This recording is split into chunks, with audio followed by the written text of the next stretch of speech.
Hi, my name's Greg Day. I'm the Chief Security Officer for Palo Alto Networks. And firstly, let me say thank you so much for the opportunity to speak with you today about cyber ecosystems here at CYBERUK 2021. It is a pleasure to be back. Unfortunately, this year it's virtual. I'm sure we all hope next year that we can physically be back together. Firstly, let me say on behalf of myself and also Palo Alto Networks how proud we are to work with the UK government, both now and also for multiple decades. We see them continuing to challenge and innovate the norms in cybersecurity services, and we're very proud to have played a small part in that, obviously supporting the skills agenda through our Cyber Academy. And we also appreciate the leadership role the NCSC takes both in the UK and also with the partnerships that it has with others. And we welcome the opportunity to collaborate with them, both through things like the Industry 100 and of course this great event. So let's talk a little bit about cyber ecosystems and really how and why they're having to change. Now, if we go back to late 2019, COVID, I think, has changed for all of us how we look at cyber. Literally within a day, there was a new norm. We shift from working in the office to working from home. And that drove a number of key challenges for us. How do we collaborate? We had to shift to using online collaboration tools. How do we communicate? We had to shift to just about everybody using VPN connections rather than being inside our own secure networks. And of course, those that were already on the journey to the cloud had to accelerate them. And those that hadn't actually started that shift had to very quickly make that shift happen. So what did that actually mean from a cybersecurity perspective? Well, there was almost a triple shift that happened at the same time. Firstly, we'd spent years putting together our GDPR compliance, looking at where our data was, who had access to it, and applying the right controls. And of course, within a heartbeat, we'd suddenly moved everything to the cloud. We had to try and make those controls refit in the new space. At the same time, we were going through Brexit, and of course, that's another part we had to go and understand actually if and how that changed the cybersecurity rules that you're putting in place. And of course, the third and final thing was there's an ever-growing focus in the EU on data privacy. And of course, when we move data from in our own premises onto the cloud, typically we see that increases who has access. And that's both an opportunity to collaborate, to drive new services, but also a great risk. And we've seen through our Unit 42 research over the last year, so many breaches in the cloud occur due to poor access controls. So why is this so key when we think about cyber ecosystems? Well, I think at the heart of any cyber ecosystem has to be digital trust.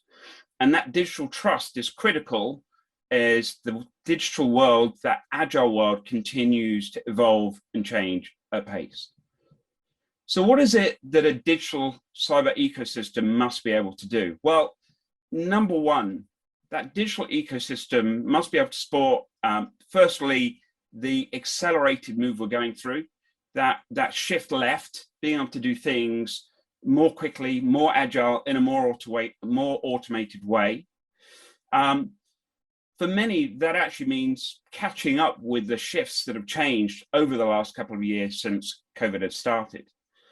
But we actually also then need to recognize it's not just about being more agile, it's also a realization that the volume of data that we need to secure is only ever going to get bigger. And the reality is the human skills we have to support that, whilst there's great efforts to grow those, are always going to be limited. And we face what I call the cyber paradox. And this is a very simple reality. We are only ever going to have more and more digital technology. That means more data, more intelligence. At the same time, there are more and more cyber threats coming out there. So if I take those two together and multiply them, that means exponentially more cybersecurity alerts that we have to deal with. The flip side of that is our cybersecurity data is becoming more and more critical to business success. And that typically means the business giving us smaller and smaller time periods to be able to respond to cyber incidents. And for me, that is the cyber time paradox, the key problem we have to solve, and why building a solid cyber ecosystem is so key.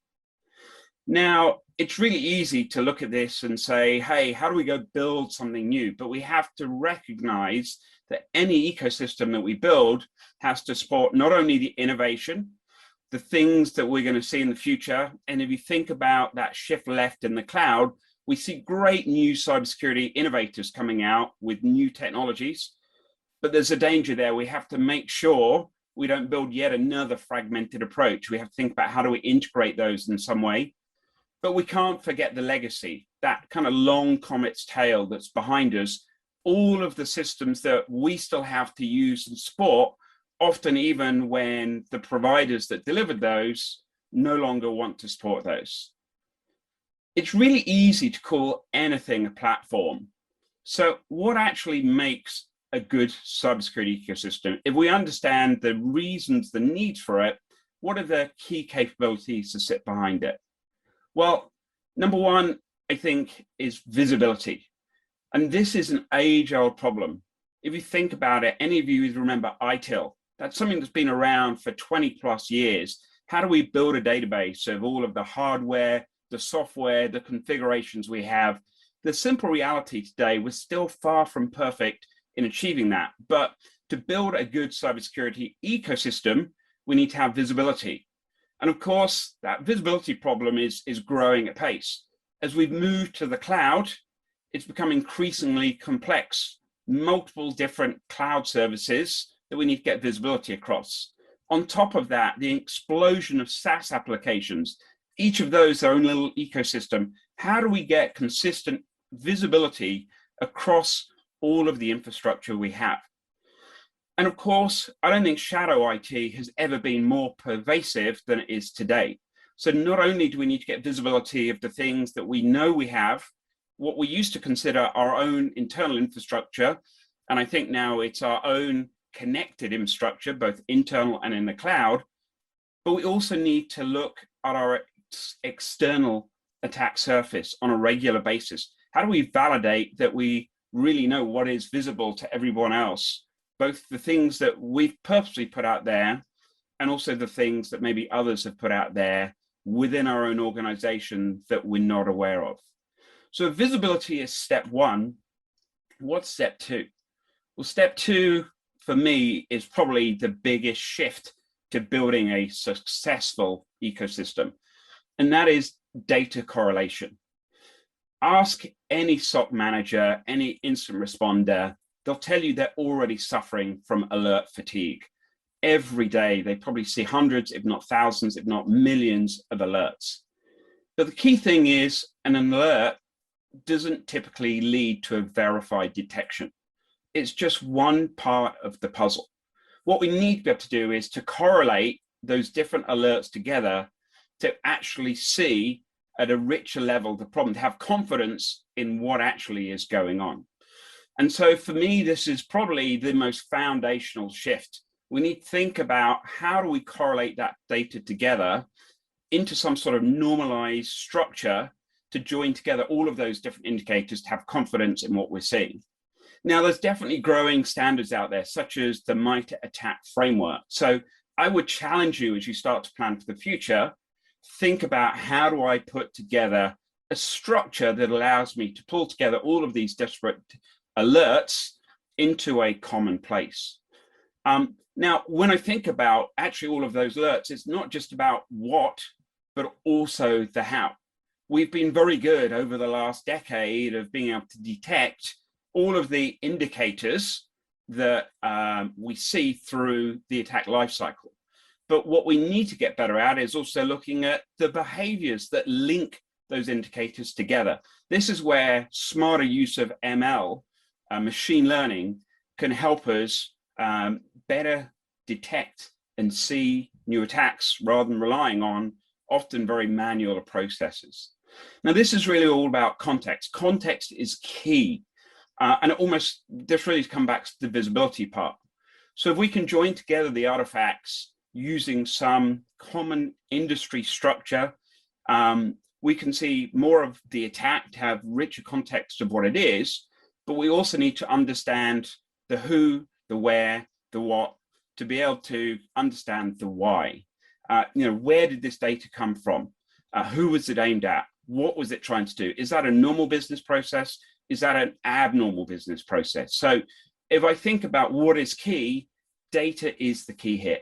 The simple reality is data sets are only ever going to get bigger and bigger as we digitize more and more processes, especially as we're putting more things in the cloud, we're doing more collaboration.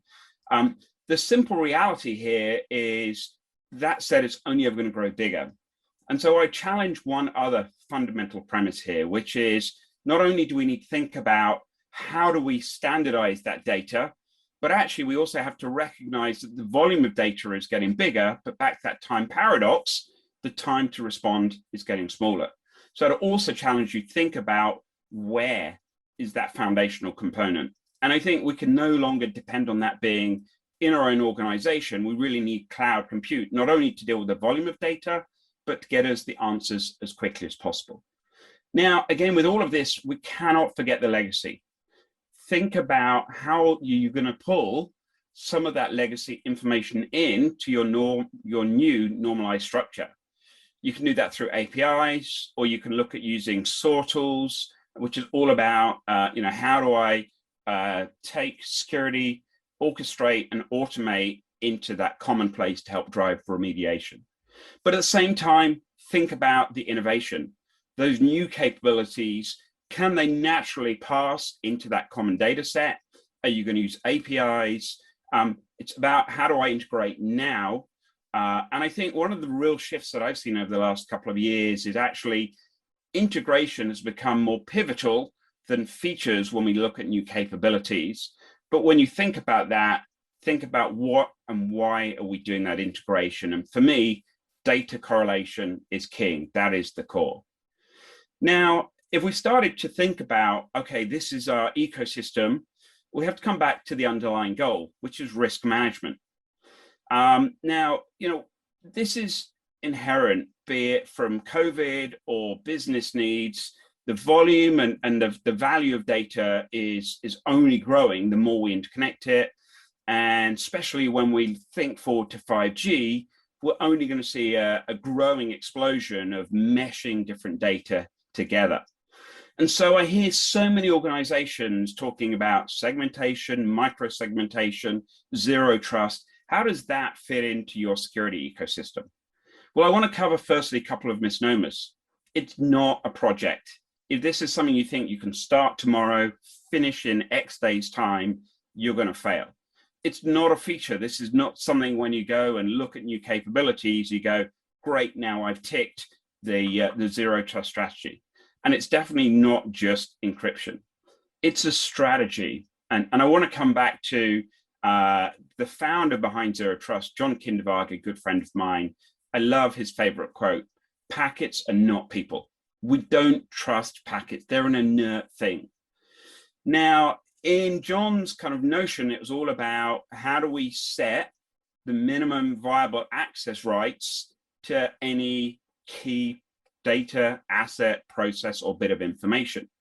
And I think a few years ago, we challenged ourselves and said, can we do that? Is that possible? But I think the short answer today is absolutely yes. We're proving this at the cutting edge in things like DevOps cycles, where now using machine learning, as we go through that CI/CD pipeline, we can actually dynamically assess what any process does, what rights it needs, and then dynamically allocate those rights to that process before it goes live. So it's easing in that cutting edge space, but what about the today and the legacy world? And I think this is where we have to apply the 20/80 rule. Think about what information is key, and then how do I actually assess who needs what access to that? Why do they use it? And again, I come back to that point of visibility is king.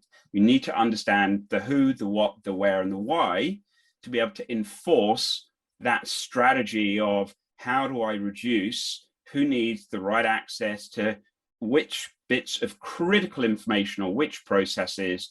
And of course, how do I monitor, how do I log to validate that that is what I expect to see, normal things, are going on.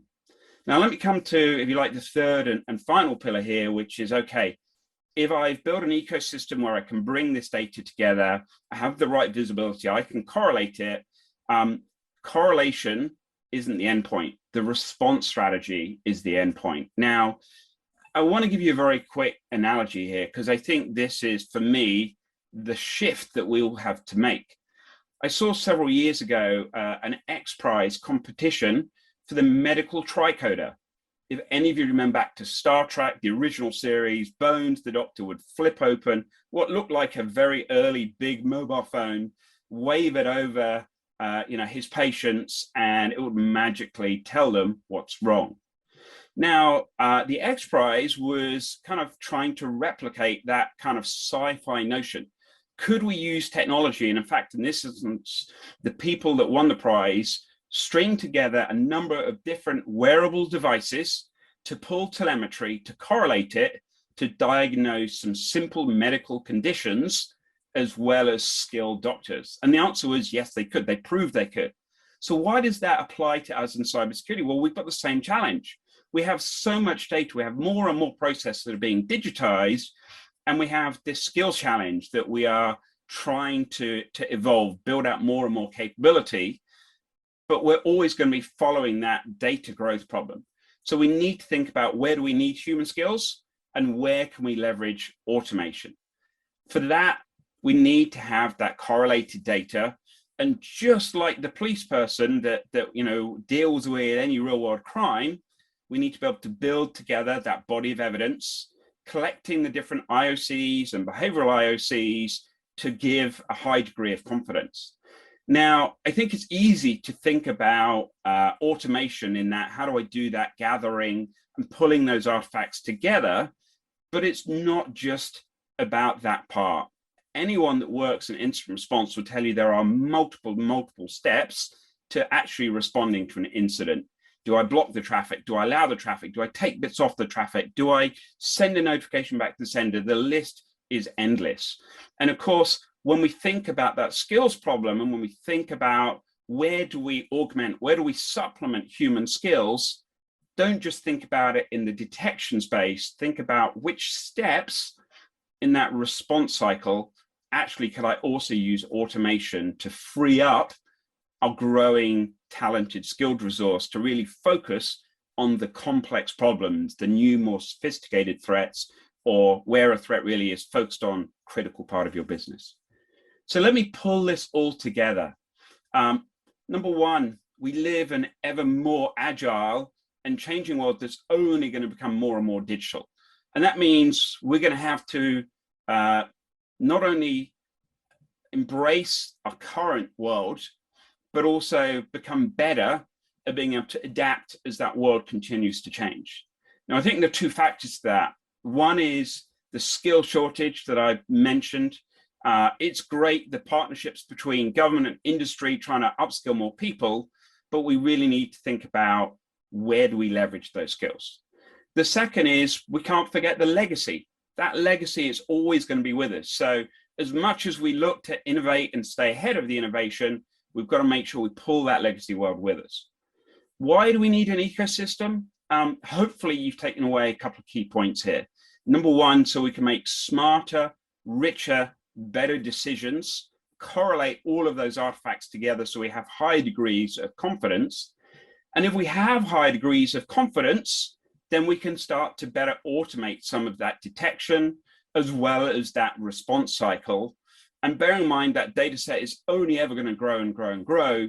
That's the cyber time paradox problem. We need that automation if we're going to scale. So let me leave you with a few key takeaways. Number one, visibility. Visibility is key. Risk management is data-driven. If we haven't got the visibility, it's guesswork. As we shift to the cloud, I would challenge, we've lost some of that visibility. We've got to regain our digital trust, regain back our ability to have consistent identity access management, DLP, all of those things we've done very well in our traditional infrastructure. We've got to regain that visibility in the cloud. And of course, zero trust can only be achieved when you have the right degrees of visibility. You understand the who, the what, the why, to be able to start to enforce any kind of zero trust methodology. And of course, within this, user experience is the new paradigm, especially in this work from anywhere world. We need to embrace that user experience, but again, we can only do that if we have the right visibility. Number two, do the basics well. We still see, especially in that shift to the cloud, some fundamentals that have started to slide, and we need to regain those controls, things like good access control management. And Cyber Essentials is such a great start, but we must include doing that in the future, as well as we've done it so well in the legacy past we have. We can't rebuild from what we have today. We have to find a new solid foundation, a new common place that we can pull both the legacy data and the future data together. That data correlation for me is absolutely at the core of having a good cybersecurity ecosystem. And there are some great structures out there like MITRE. Look at how you're going to bring those data sets together.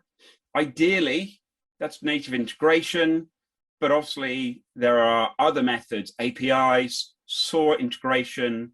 But as we make that ever more shift left into the kind of automation of cybersecurity processes, we really must have that data normalized if we're going to be able to respond as fast as the business requires. Number three, people. As much as we continue to educate the next generation of cybersecurity experts, the cyber time paradox is only going to increase, and that's where we need automation. Machine learning can be used in multiple different ways, not just correlation of the threat, but actually the unexpected ways, human augmentation, understanding which analysts have the most skills in this space. If an analyst is facing a new problem, can it take knowledge from a like problem and actually use the previous knowledge that has been inputted into knowledge systems to steer the respondents into what could be the right next steps? So I hope this has given you some food for thought. For me, there are three key takeaways in your cybersecurity ecosystem, three key words. How can you simplify? Where can you integrate? And if you can do that, then you can better automate. And in this growing digital world, we need that if our cybersecurity ecosystem is going to keep pace with businesses. So I'm very honored to have had this opportunity to partner with you and help and support and protect UK government organizations such as the NHS and other parts of UK government. Have a great rest of this event, and I really look forward to meeting you hopefully in person next year. Thank you.